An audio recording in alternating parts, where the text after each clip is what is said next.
प्रसिद्ध क्रांतिकारी रास बिहारी बोस का जन्म 25 मई 1886 को बंगाल में वर्धमान जिले के सुबलहुद नामक स्थान में हुआ था। बचपन से ही वे बड़े साहसी थे। देशभक्तिपूर्ण साहित्य के अध्ययन से 18 वर्ष की उम्र में ही उनके क्रांतिकारी विचार पक्के हो चुके थे। वे सेना में भर्ती होकर भारतीय सैनिकों को अंग्रेजों के विरुद्ध तैयार करना चाहते थे, पर सेना में प्रवेश नहीं मिल सका।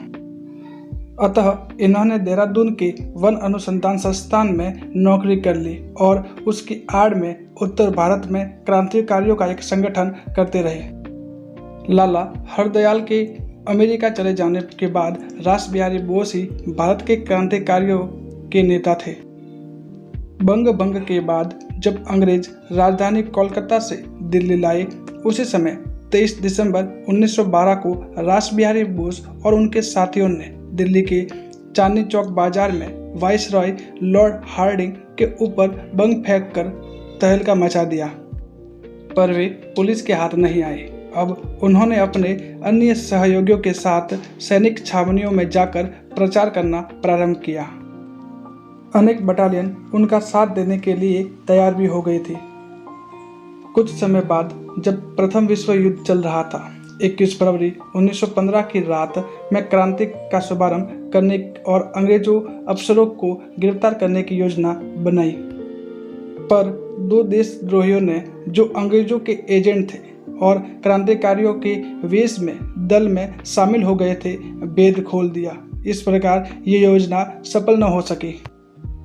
रास बिहारी बोस ने अंग्रेजों के हाथों फांसी चढ़ने के बदले देश के बाहर स्वतंत्रता के लिए संघर्ष करने का निश्चय किया और P.N. टैगोर के नाम से पासपोर्ट बनाया और वे टोक्यो जापान चले गए। ब्रिटिश सरकार ने उन्हें पकड़वाने के लिए बड़े प्रयत्न किए, किंतु बोस को जापान के बुद्धिजीवियों से प्राप्त संरक्षण के कारण यह संभव नहीं हुआ। रास बिहारी बोस ने जापानी भाषा सीखी और एक जापानी युवती से विवाह किया और उस देश की नागरिकता स्वीकार कर ली। फिर भी अंग्रेजों के गुप्तचर उनके पीछे पड़े रहे। इसी कारण बोस दंपति को 8 वर्ष में 17 बार अपना निवास स्थान बदलना पड़ा। उन्होंने अंग्रेजों के विरुद्ध भारत की स्वतंत्रता के लिए अपना अभियान जारी रखा। इसके लिए उन्होंने 16 पुस्तकें लिखी, भारतीय समाज और भारत जापान मैत्री संगठन बनाया। द्वितीय विश्व युद्ध आरंभ होने पर उन्होंने इंडियन इंडिपेंडेंस लीग की अध्यक्षता और आज़ाद हिंद फौज का गठन किया।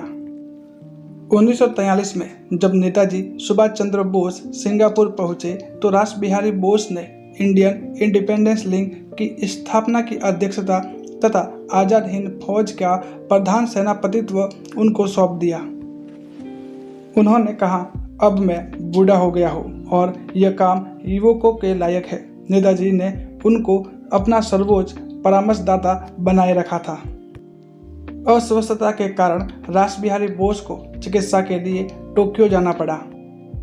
वही 21 जनवरी 1945 को इस महान देशभक्त और क्रांतिकारी का देहांत हो गया।